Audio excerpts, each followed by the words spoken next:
começando a conversa de geração com a participação do Eduardo Costa, do Júnior Moreira e com o presidente do Sindicato dos Médicos de Minas Gerais, Fernando Luiz de Mendonça. Doutor Fernando, obrigado pela presença, um bom dia para o senhor. Bom dia para você, todos os ouvintes, os participantes dessa mesa. Você, ouvinte da Itatiaia, pode participar também, mandando sua opinião pelo WhatsApp 99996-7074. 99996-7074, uma mensagem de texto. E não esqueça de colocar o seu nome, o bairro, a cidade onde você está falando. Um levantamento da Itatiaia aponta que a taxa de ocupação de leitos de UTI está acima de 80% em metade de 12 cidades mineiras com situação considerada crítica. À beira de um colapso no sistema de saúde, o governo afirma que não há demanda no momento para a abertura de novos leitos no estado. Eu vou primeiro pegar a opinião do Eduardo, depois do Júnior, e para fechar esse tema, o doutor Fernando Luiz de Mendonça. Eduardo Costa, bom dia para você. Bom dia a todos. É evidente que eu não tenho os números que médicos dispõem, que a Secretaria de Estado dispõe. É evidente que eu não posso falar nada sobre o que está acontecendo em Uberlândia, em Ipatinga. É evidente que eu não sei o que se passa lá em Montes Claros, mas as informações que temos à distância é que o cerco aperta, o número de casos também, e todo cuidado tem de ser tomado. Todo cuidado tem de ser tomado. Esta informação que a ocupação de leitos de UTI está acima de 80%, ela preocupa e muito. Mas ela não significa o caos, o colapso, não, porque eu nunca ouvi falar que tivesse diferente. Nunca ouvi falar que tivéssemos ocupação de UTI nesse estado em 40 e tantos anos de jornalismo inferior a isso. Sempre estava cheio. O problema é que agora um paciente que bate lá precisa de pelo menos 14 dias. E a gente não sabe quantos pacientes vão chegar. Mas não vamos achar que o mundo acaba amanhã, não. Agora, vamos fazer a nossa parte, né? Cada um de nós. Olhar para o futuro, pensando no presente e lembrando o passado. Se a gente se cuida, se cada um faz a sua parte, se não é egoísta, ajuda o outro. E ter fé, não tem muito o que falar. O governador ontem anunciou que estávamos perto de um lockdown. Mais tarde ele falou assim, não, de um lockdown em algumas cidades. E assim segue a vida, cada prefeito sabe onde dói seu calo, cada região do estado tem uma peculiaridade. A gente não pode, sentado aqui no estúdio ou no quarto, na região metropolitana, avaliar. As informações são graves, mas pânico não, gente. Ô Júnior, você está muito preocupado ou percebe que a situação é mais ou menos, vamos dizer assim, a mesma de outras realidades, de outros tempos aqui em Minas Gerais? Ô Eustáquio, bom dia mais uma vez para você, para o Eduardo, doutor Fernando, para os ouvintes do Conversa de Redação. Ô Eustáquio, eu estou em pânico. O Eduardo pede para não ficar em pânico, mas eu estou em pânico, porque a gente tem 80% de UTI ocupada e a gente tem uma doença que leva muito mais gente, de uma forma muito mais rápida e que precisa de ficar muito mais tempo no hospital, numa UTI. Então, como não ficar apavorado? O que eu falava lá atrás, há 15 dias, a gente, pelo que eu estou ouvindo, pelo que eu estou acompanhando, a situação do estado é muito pior do que a gente está falando aqui. E eu via o estado tentando minimizar a situação. Com aquela mudança de tom que aconteceu na semana passada, e agora ontem, com o governador falando em possível lockdown, eu fiquei mais apavorado ainda, porque o que eu vejo é que eles estão num delay da situação. Né? Quando estão muito tranquilos, a situação já estava muito pior. Se a situação hoje está em 80%, com a capacidade de infecção que esse vírus tem, imagina o que vai ser daqui a 14 dias no estado. Né? Então, realmente a situação é muito séria. É para ficar em casa quem puder, é para usar máscara mesmo, para lavar bem as mãos e quem puder fica quietinho em casa. Porque a situação do interior é muito séria e ela vai estourar aqui em Belo Horizonte. Já falamos aqui algumas vezes que a única medida de saúde que algumas prefeituras, ou maioria das prefeituras do interior faz, é comprar ambulância para mandar para Belo Horizonte as pessoas. Leitos que foram prometidos a algumas cidades, está na reportagem da Alessandra Mendes hoje. Se o ouvinte quiser, vai lá no site da Itatiaia, que está tudo detalhado lá. Não chegou ainda. Tem 12, 15 respiradores que foram prometidos em algumas cidades, que esses respiradores não chegaram. A situação do hospital de campanha, que vai ter os leitos de UTI ali em Betim Contagem, no Mater Dei. A aparelhagem está lá, mas a contratação não aconteceu ainda. O COIS já disse no final de semana que o gatilho para abertura do hospital de campanha, que é só enfermaria, já foi dado e ainda nada aconteceu. Ou seja, eu realmente Me desculpe, eu estou em pânico. E o que o presidente do Sindicato dos Médicos de Minas Gerais diz a respeito disso? Hein, doutor Luiz Fernando Mendonça? Na verdade, a gente está realmente bastante preocupado, como desde o início, né? Nós estamos chegando agora a 100 dias, que foram 100 dias que a gente tinha que estar se preparando.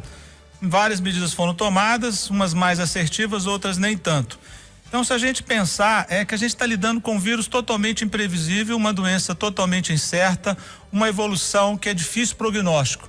Que às vezes você imagina que vai ser catastrófica e no dia seguinte você já imagina que não, porque a população aceita e faz o isolamento. No outro dia a população sai para cá de casa, vai à rua e aí a situação já volta a ser preocupante pro nível do pânico. E aí a gente vê isso na fala do nosso governador, que até então vinha se mostrando tranquilo. Mas sabe o que ele fez mudar, Júnior? É que esse vírus é realmente difícil. Na semana passada, aqui na região centro, em 4 dias, a ocupação de leitos pulou de 38% para 90% em 4 dias. E isso levou até o Ministério Público a achar que hoje, quinta-feira, ia ser o caos. Graças a Deus não chegou esse caos hoje, porque esse delay de fato existe. A gente está olhando sempre no retrovisor. E infelizmente o que foi dito já atrás muitas vezes, Minas testou pouco, a gente conhece pouco ainda da doença, e a única coisa que a gente efetivamente sabe de verdade é que a população ficando em casa mostra que os índices diminuem a contaminação. E a preocupação, como no Brasil nada é fácil, estamos vivendo um momento agora ainda de falta de remédios importantes, que são os remédios sedativos, são os remédios que se usam para fazer as intubações. Então a gente tem um problema grave, que é ter um leito, mas não ter equipe de recursos humanos preparada para ocupar o leito. A nossa opinião, por exemplo, é que o hospital de campanha não abre porque não tem recursos humanos, a grande verdade. Não tem uma equipe pronta para poder estar lá trabalhando, não adianta só o leito. Agora, se consegue abrir o leito, tem recursos humanos, ainda falta remédio para poder usar. Os pacientes têm ficado, como foi dito, mais tempo, 2 a 3 semanas na média. E o que vai acontecer em um curto espaço de tempo? É que não adianta aumentar leito só. E aí a gente preocupa também. A Santa Casa disse que vai aumentar um leito, vai aumentar 50 para 100 leitos. Mas está fazendo como isso? Tirando a parte que tinha lá da unidade coronariana, né? Infelizmente a gente vive 100 dias parecendo que só o Covid existe e outras coisas acontecem. E isso é muito preocupante. A gente viver essa crise toda e a cada dia aparecendo um personagem ruim e novo. Uma dúvida, doutor. Ontem o secretário de Estado de Saúde, Carlos Eduardo Amaral, disse que seria imprudente nesse momento abrir o hospital de campanha ali no Expo Minas, porque ele só tem leitos de enfermaria. Nesse momento, é preciso que se abra leito de enfermaria ou leito de UTI? Na verdade, precisa de todos, porque o leito de enfermaria ele é retaguarda do leito de CTI. Alguns pacientes, e vai estar acontecendo já nesses dias, a seguinte questão: o paciente ele é grave, ele vai sendo tratado no CTI, mas ainda não precisa de ventilação mecânica. Mas o que está mostrando esse Covid é que o paciente ele tem uma tendência de evoluir, e isso foi relatado não por mim, mas por 39 coordenadores de CTIs na região metropolitana da saúde pública e privada, que soltaram uma carta essa semana mostrando que a necessidade de ventilação mecânica passa a ser 4 vezes mais rápida. E aí, esses pacientes que eventualmente vão precisar de oxigênio, que estão hoje no CTI, talvez precisem de uma enfermaria de alto risco. Então, na verdade, o paciente pode também ganhar uma alta do CTI e ter que ir para algum lugar. E esse algum lugar é uma enfermaria. Então, tem que se trabalhar junto, tem que se trabalhar coordenado e tem que se trabalhar planejado. E em termos de recursos humanos, esse é um ponto que a gente aponta como falho nesse planejamento. Se temos máquinas, se temos o hospital de campanha, foi montado rapidamente, 900 leitos, mas ele não era para ficar ali parado, ele era para ficar esperando esse momento que infelizmente está chegando. Porque se dos 3 indicadores, os leitos de CTI já estão lá no vermelho, os enfermarias, se ficar faltando essa enfermaria, realmente caminha para uma situação mais grave de necessidade de um isolamento ainda maior. Ô Júnior, 1 mês após a primeira flexibilização do comércio, Belo Horizonte está perto de decretar lockdown. A decisão sai amanhã. Pois é, Eustáquio, eu conversei com algumas pessoas da prefeitura, sim, alguns interlocutores do prefeito Alexandre Calil, e me disseram que não há esse risco de lockdown amanhã. Pelo menos ontem à noite, quando eu conversava e tentava apurar, não havia esse risco. Lógico que, como o doutor Fernando disse, a doença é traiçoeira e ela muda, né, a percepção do dia para a noite. Mas hoje, agora, não há possibilidade desse lockdown.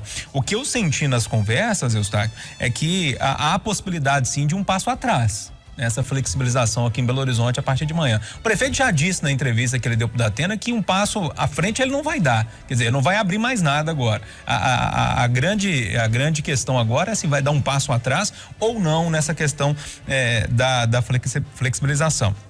Eustáquio, você testemunha, Eduardo também, o ouvinte da Itatiaia atento. Eu sempre falei que desde o primeiro dia que flexibilizou, que os nossos governantes, prefeito, os prefeitos das cidades que flexibilizaram, o governador, precisava ter a capacidade de saber a hora certa de voltar atrás.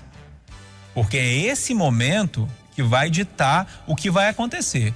Porque a doença, a situação tá pior agora, ela vai ficar depois. Eu lembro do meu pai, quando era mais jovem, ele sempre falava isso: olha, se você estiver bebendo uma cervejinha, você começou a ficar um pouquinho zonza, agora para, porque daqui a meia hora vai ser pior. E a doença é basicamente assim: se a situação tá pior agora, ela vai ficar depois, porque a gente tá flexibilizado, a situação tá todo mundo andando como se não houvesse amanhã por Belo Horizonte, tá tudo funcionando, tudo tranquilo, tá muita gente nem usando máscara mais, parece que o vírus foi embora.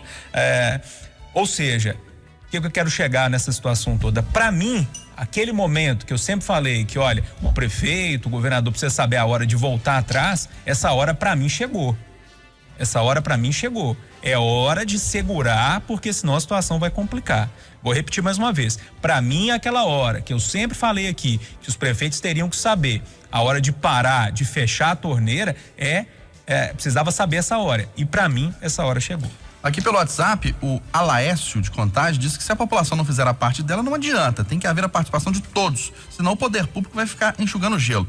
Doutor Fernando, o senhor como presidente do Sindicato dos Médicos, nesse momento, Belo Horizonte tem que permanecer como está em termos do funcionamento do comércio, voltar atrás ou decretar lockdown? Os indicadores que a prefeitura tem, provavelmente é que devem, e esse é um parabéns a Belo Horizonte, que ela tem se pautado no ponto de vista científico, né? E os padrões técnicos é que tem que dizer isso. Se as taxas de ocupação de enfermaria realmente aumentaram, a ocupação aumentou, se o índice de contágio aumentou, tem que ser feito. A gente tem que lembrar que hoje, por exemplo, a França está voltando lá, a Torre Eiffel, foram 90 dias, mas foram 90 dias fechados realmente. Nós tivemos isolamentos das mais variadas formas. Nós temos um estado de Minas Gerais que é do tamanho quase da França. Belo Horizonte tem uma população e região metropolitana de quase 6 milhões de pessoas. O trânsito pela região metropolitana começou primeiro que Belo Horizonte. E isso afeta, que é o delay que o Júnior falou, e lá na frente. O que circula hoje sem máscara aparece daqui uma semana ou duas. Então, a decisão tem que continuar sendo, na nossa opinião, levando em consideração a questão técnica. E ressaltar o que foi dito várias vezes aqui. A população tem que fazer a parte dela, porque se os chefes do CTI estão preocupados, eles pedem isso, que as pessoas fiquem em casa, a gente tem que reforçar, porque é isso que vai garantir que menos pessoas vão vir ao óbito. Eduardo Costa, avançar na flexibilização, permanecer, voltar atrás ou lockdown em Belo Horizonte, na sua opinião? Eu ontem conversei com o secretário Jackson, aliás, como tem feito toda semana, na quarta-feira, e perguntei para ele 3 vezes e ele respondeu do mesmo jeito. Sexta-feira ele vai ficar sabendo. Eu aposto que o prefeito Calil amanhã não avança, porque não é o momento oportuno, e não recua. E eu ouso dizer, sem ter essa informação do prefeito, sem ser relações públicas ou assessor de imprensa dele, que o lockdown, ao contrário do que tem muita gente dizendo, não está perto em Belo Horizonte, não. O que o prefeito tem feito com aquele jeitão dele de falar é que a população tem que cooperar, e ele está certo, tem que cooperar. Mas o fato de Belo Horizonte ter fechado há 100 dias, e para muita gente fechou antes da hora, fez com que a cidade tivesse esse quadro que é relativamente bom. Há preocupação? A Santa Casa está sim aumentando em 50 leitos a sua estrutura de CTI. A Santa Casa é o primeiro hospital que cria, por sugestão do secretário Jackson, o leito intermediário para aquele cidadão que não está bom para ficar na enfermaria, mas não precisa ainda de CTI. O governo está providenciando mais 25 leitos no Eduardo de Menezes, no Júlia Kubitschek, mais 50 no Eduardo de Menezes. A OPAS, Organização Pan-Americana da Saúde, que é um braço da OMS, mandou uma equipe a Belo Horizonte para conhecer o trabalho que está sendo feito aqui, porque é um trabalho bom. Aquele risco do anestésico acabar não existe mais na capital pelos próximos meses, porque a FENUMA, mantenedora da Faculdade de Ciências Médicas, comprou 10 mil doses e presenteou a prefeitura. No serviço de atendimento aos moradores de rua está funcionando muito bem na Serraria Souza Pinto. O hospital de campanha, que está todo mundo agora pedindo. Esse hospital de campanha é para enfermaria. Esse hospital, na visão do Estado, e eu concordo, não precisa dele, porque tem menos de 70% dos leitos de enfermaria ocupados. Então, Eustáquio, muita atenção, muito esforço, a doença é grave. Ontem morreu uma menininha em Ribeirão das Neves, isso dói o coração da gente. Mas, meus amigos, olhar com fé, cada um usar máscara, tocar a vida, sem sofrimento. E eu cravo, Eustáquio, correndo isso que amanhã a gente fica envergonhado, segunda-feira fala, errei. Não vai ter lockdown em Belo Horizonte, não. Não está no horizonte próximo. Eduardo Costa, um ranking lista os 5 vereadores da capital mais influentes nas redes sociais. A primeira colocada é a Marilda Portela, depois o Bim da Ambulância, Álvaro Damião, Juninho Los Hermanos e o Gabriel Azevedo. Mas senão que eles usam bem essa ferramenta do mundo moderno, que é essencial para quem quer ser figura pública. Eu preferiria saber mesmo, eu acho que essa pesquisa é válida. Mas eu estou querendo uma também que fale da produção deles, né? Projetos, iniciativas e o que eles vão fazer com o viaduto São Francisco, que eu reclamei aqui, continua lá. Está despedaçando o viaduto São Francisco, Eustáquio. Júlio Moreira, o que dizer desse ranking? Eustáquio, é interessante o IPD, ele é produzido pela Quest Consultoria e Pesquisa, né? Do professor Felipe Nunes, professor que participa com a gente aqui todo domingo no programa Domingo Especial. E eu venho conhecendo esse modelo matemático há algum tempo. Lógico que ele é incompreensível para um ser comum como eu, né? Porque esses modelos matemáticos são feitos por gênios que a gente não consegue explicar. Agora, para se ter uma noção disso, ele não é apenas um ranking, um simples ranking ali de rede social, não. Ele acertou, por exemplo, nas últimas eleições legislativas para deputados, ele acertou 94% dos eleitos. Ou seja, o que o IPD, o Índice de Popularidade Digital, apontava como eleitos, possíveis eleitos, ele acertou em 94%. Ou seja, você fala, pô, mas é 6% de erro, né? Nenhuma pesquisa convencional aí consegue acertar mais do que isso. Nenhuma. Fica longe disso, né? Então, o modelo bom é aquele modelo que acerta mais que o outro, né? E esse, pelo menos, se mostrou muito assertivo, pelo menos nas últimas eleições. Esse modelo está sendo testado em outras eleições pelo mundo, que eu acho que vale a pena a gente acompanhar. É um novo formato de pesquisa eleitoral, Eustáquio. O que as pesquisas normais não conseguem pegar, o IPD pega pelas redes sociais e se mostra, repito mais uma vez, muito assertivo. Acho legal acompanhar isso de muito perto, assim, de bem perto mesmo, para a gente ir entendendo como é que vai ficar esse movimento de tudo isso.